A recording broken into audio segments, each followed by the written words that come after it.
Son las 9:25 de la mañana, estamos de vuelta aquí en No Hay Derecho. El sílex o pedernal es el material que se le dio o le dio al ser humano la capacidad para poder generar el fuego durante la edad de piedra, ¿no es cierto? Y ese es el nombre que ha tomado esta publicación, que es una publicación semestral y que saca adelante la Universidad Antonio Ruiz de Montoya, una universidad que yo siempre recomiendo por su calidad de formación o su calidad educativa, y porque, digamos, tiene una perspectiva bien interesante también para abordar algunos aspectos de la vida de nuestro país que no son del todo atendidas o no atendidas debidamente. Y este número, que es el número 8 de esta magnífica publicación, la dedica a la educación intercultural, una apuesta por la justicia y la equidad.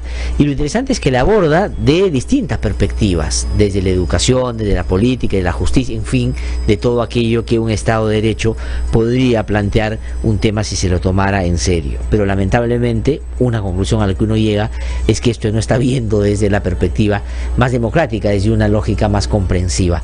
Ha venido a conversar con nosotros esta mañana Rosana María Mendoza Zapata, y es catedrática de la Universidad Antonio Ruiz de Montoya, que a contarnos sobre la publicación y sobre específicamente este número. Es educadora, también es egresada de la Maestría de Política Social con mención en Promoción de la Infancia por la Universidad Nacional Mayor de San Marcos, y está estudiando un doctorado en estos temas también en la Universidad de Manizales de Colombia, y es docente de pregrado de la Universidad Antonio Ruiz de Montoya. Rosana, ¿qué tal? Qué gusto saludarla, muy buenos días. Muy buenos días. Gracias por venir a conversar con nosotros. Gracias por la invitación. Bueno, primero tal vez a nuestros oyentes contarles un poquito sobre sílex, sobre digamos la constancia, sobre la publicación, y cómo es que así van definiendo qué temas van a abordar en cada número, y cómo así llegan a este tema que es la educación intercultural en esta última edición.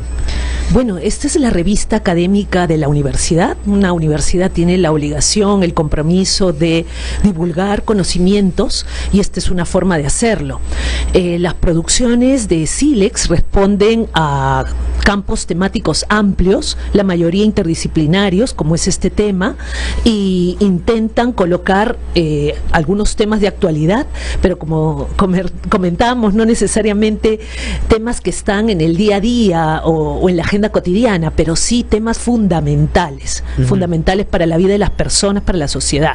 Cuando se decidió el número 8, además a cargo de la Escuela de Educación, porque cada escuela académica asume un número de la revista, se discutió mucho qué es lo que podríamos ofrecer para la sociedad peruana, y entonces quisimos hacer eco de lo que estamos trabajando desde la escuela, que es la educación intercultural bilingüe, un programa para la formación de jóvenes que, siendo procedentes de diferentes pueblos indígenas, ellos se están formando para ser maestros.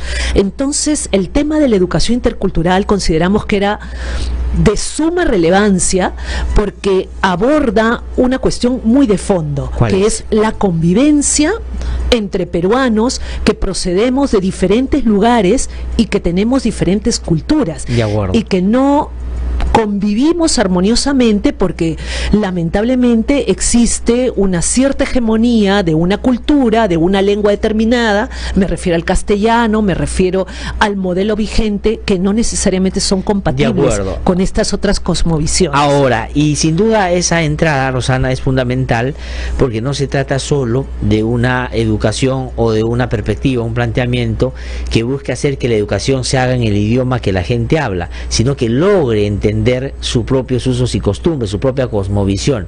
Por eso es que cuando se habla de diálogo intercultural, no se habla solo de una traducción de lo que aquí a nosotros nos parece que está bien, sino en el entendimiento de cómo ellos ven su propia realidad también. Efectivamente, este es el tema de fondo, ¿no? Nosotros tenemos lenguas diversas, 47 lenguas en el país, 54 pueblos originarios, de acuerdo a lo que ha identificado el Ministerio de Cultura y el Ministerio de Educación, pero no necesariamente estos pueblos pueden manifestarse en nuestro país con libertad. Hay sistemas de derechos también, si podemos decirle sistema de derecho, por lo menos menos normas de convivencia que existen en estos pueblos y que no necesariamente se ven representados en los sistemas oficiales, ¿no? Y ahí hay un tema fundamental, ¿no? Ahora, y el derecho constitucionario o el derecho, digamos, indígena o la administración de justicia de las comunidades y, por ejemplo, de la justicia de paz o la justicia indígena en general, son los que en el tiempo han dado cuenta de que mejor funcionan, porque logran resolver sus problemas porque sus niveles de legitimidad son más altos que estos que aparecen representados en estos vergonzosos audios que estamos viendo. Esa es la justicia, esa que estamos viendo ahora, no es necesariamente la que funciona para ciudadanos peruanos que tienen, digamos, otro sistema también, ¿no? La justicia es un ideal que compartimos todos, ¿no? Indistintamente de qué pueblo, qué lengua hablemos, pero sin embargo, la justicia, como se puede manejar en diferentes pueblos, tiene también sus propias formas, sus propias expresiones, y bueno, hay pueblos que pueden convivir y lo han hecho desde miles de años, sobreviven incluso a estas formas de justicia que lamentablemente están dejando mucho que hablar, ¿no? Y que están en cuestión ahora en estos momentos en que el Perú parece que se está siendo conocido por la corrupción y no por las cosas maravillosas que tenemos en el país, ¿no? Ahora, pero también, digamos, es verdad que hay una resistencia a mirar el país de su diversidad, por lo que eso significaría generar políticas mucho más específicas para que sean a la vez mucho más eficientes. Estamos más en la lógica de lo general, ¿no? Sin identificar que las democracias más bien se miden su calidad cuando respetan a las minorías y a quienes, digamos, son distintos a las mayorías. ¿Cuánto hemos aprendido desde la perspectiva que aquí se plantea, como digo yo, que involucra varios ítems y varias entradas, ¿no es cierto?, en materia de ese relacionamiento entre el Estado y su gente? Pienso en las comunidades indígenas, por ejemplo. Hemos avanzado. ¿Cuáles serían, para no entrar de lo negativo solamente, sino de los aportes y las cosas que han ido mejorando? Bueno, yo creo que los estados democráticos tienen como desafío ciertos universalismos, ¿no? La educación, el derecho a la educación, el derecho a la salud, como otros, son derechos que deberíamos alcanzar todos los peruanos sin distinción.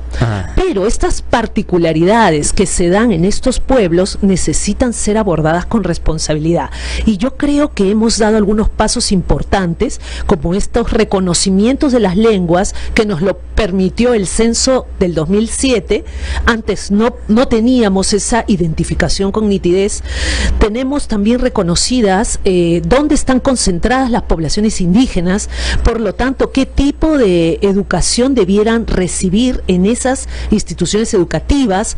Se ha avanzado en formación de docentes en pedagogía intercultural, y estos son aspectos que tenemos que saludar y felicitar, que se están dando con todas sus dificultades desde el 2011, y creo que marcan un hito muy importante en la educación intercultural. Ahora, y en el caso de la Antonio Ruiz de Montoya, que es una universidad magnífica que yo pido o invito a que ustedes puedan conocer un poco más, porque tiene no solo, digamos, ofrece varias carreras, sino una calidad educativa muy importante, y me parece que un enfoque que no es necesariamente el que otras universidades plantean, y por eso me parece que es más humanista, se preocupa más por estos temas. ¿Desde cuándo tienen ustedes en la Facultad de Educación la formación para educadores bilingües? ¿Y a raíz de qué? Del convencimiento de que esto tiene que ser respondido de todas maneras, ¿no? De hecho, bueno, hay una tradición intercultural jesuita que es muy interesante, por eso lleva el nombre de Antonio Ruiz de Montoya, que, digamos, es un símbolo en la interculturalidad, y esta tradición de alguna manera tuvo que responder en la forma práctica a una demanda del Estado con la beca 18. Dentro de beca 18 se generó una beca especial para jóvenes indígenas, para que puedan acceder a la educación superior, y la universidad, dentro de la Escuela de Educación, en el 2014 atiende esa demanda por la educación superior de estos jóvenes y abre el programa de educación intercultural bilingüe para la formación a nivel inicial y primaria.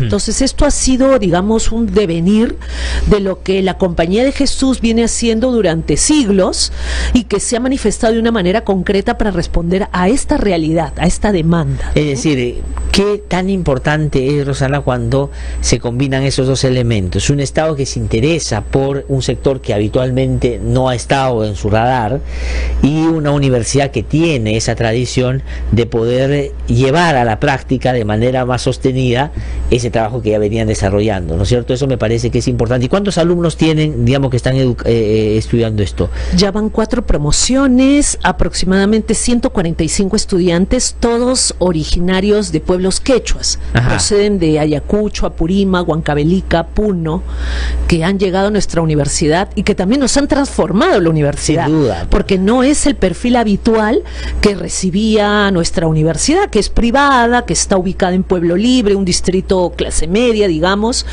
y que ellos nos han traído también elementos de su cultura y de sus formas de ver el mundo que nos han enriquecido muy sin duda. Y estos chicos y chicas que estudian y terminan, ¿dónde van a trabajar? ¿Regresan a sus zonas si están trabajando? Bueno, digamos, no sé si la universidad ya hace un seguimiento de eso, pero ¿tienen alguna idea de cómo les ha ido después? Tenemos a nuestros estudiantes mayores cursando el 8º ciclo. Ya. Deben egresar el año entrante y la beca, digamos, promueve que estos jóvenes pues ocupen una plaza como maestro bilingüe en su comunidad de origen. De acuerdo, o sea, tienen la posibilidad de que una vez que terminan de ser formados pueden regresar a esa zona donde están y ya tienen una ubicación muy concreta.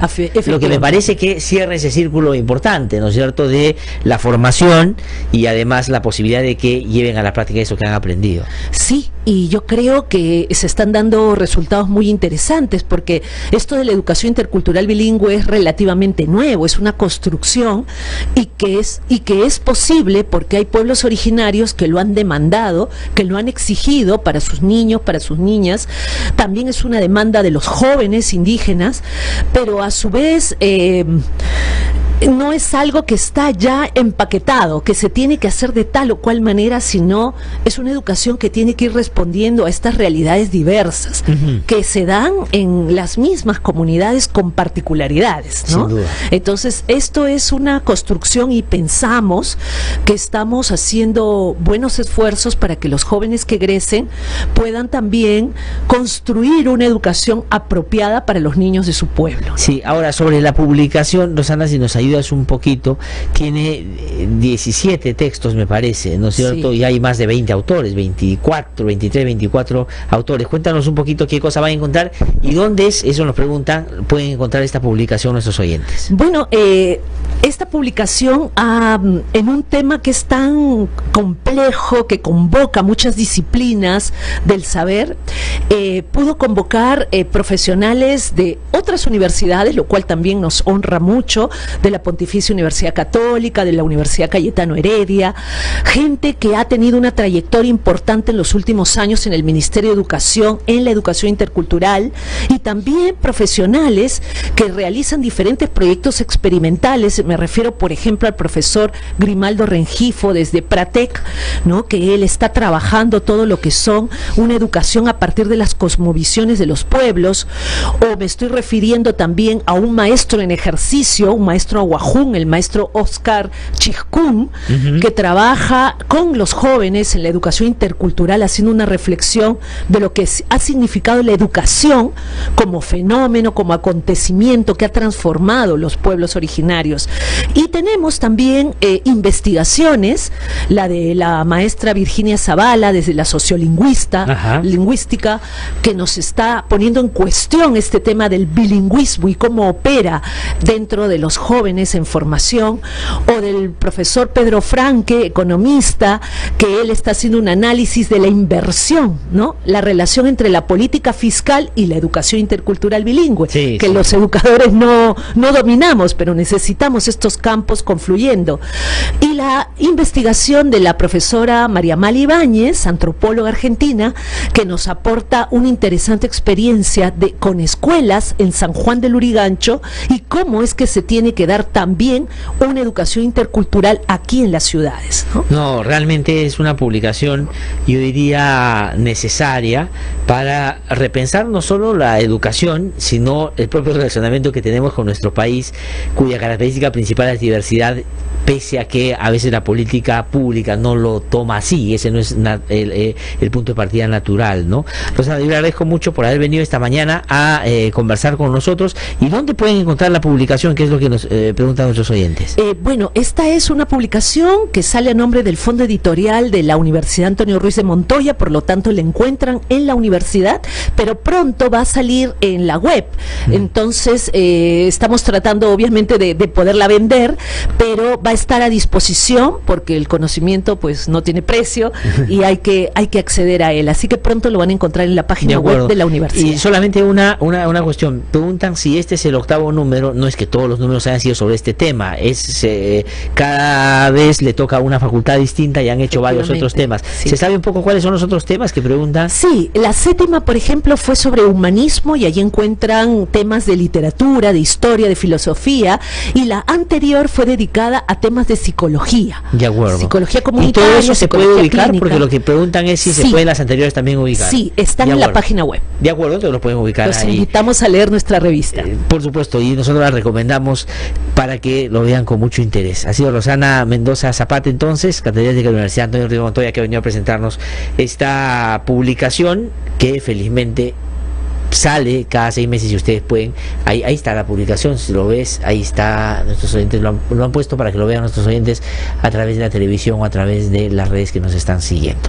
Rosana, muchísimas gracias. Que le vaya muy bien. Hasta luego. Tengo que ir a una pausa, regreso en un instante con la parte final del programa. Ya volvemos.